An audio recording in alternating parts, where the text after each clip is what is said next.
I think at this point it's still fair to say that it's unclear how bad the damage really is, and also there's an uncertainty as to how high this death toll is actually going to go. But I think at the end of the day, there is quite a lot of relief that this was not, I think clearly at this point we can say, the storm of the century that the likes of US President Joe Biden had warned of in the hours before landfall here on the west coast of the Florida peninsula. In the words of Florida Governor Ron DeSantis, this was not the worst case scenario, meaning that there was no direct hit on the city of Tampa, for example, that had been feared beforehand. There was no huge storm surge that could have gone up to 4.5 meters, as had been warned beforehand. That storm surge significantly smaller. But still, it is still too early for quite a lot of the emergency services to get all the way to all of the houses on the likes of the barrier islands on the west coast that were hit first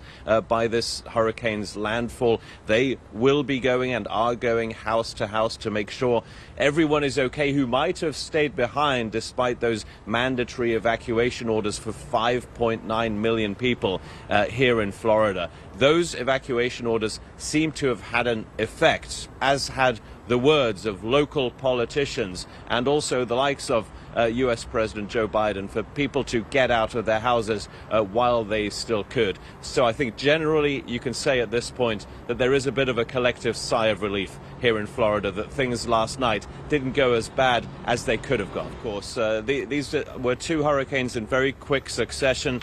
That is relatively rare in, of course, the same area. There's still a lot of the debris from Hurricane Helene from now 2 weeks ago that is still piled up on the side of the roads, especially on those barrier islands on the west coast of Florida. This, of course, Hurricane Helene that also had significant damage in North Carolina as well. In the end, the winds from this Hurricane Milton were not too bad, and the storm surge was not too high for that debris to come undone and to be turned into projectiles. That was one of the fears that people had before landfall of Hurricane Milton. So indeed, some people who were hit by both now have a pretty big cleaning up job to do. But I think generally from people who we've been speaking to here in Orlando, who came here to Central Florida to be safer, there is, I think, a general feeling that even though electricity might be gone, even though there might be some damage to their houses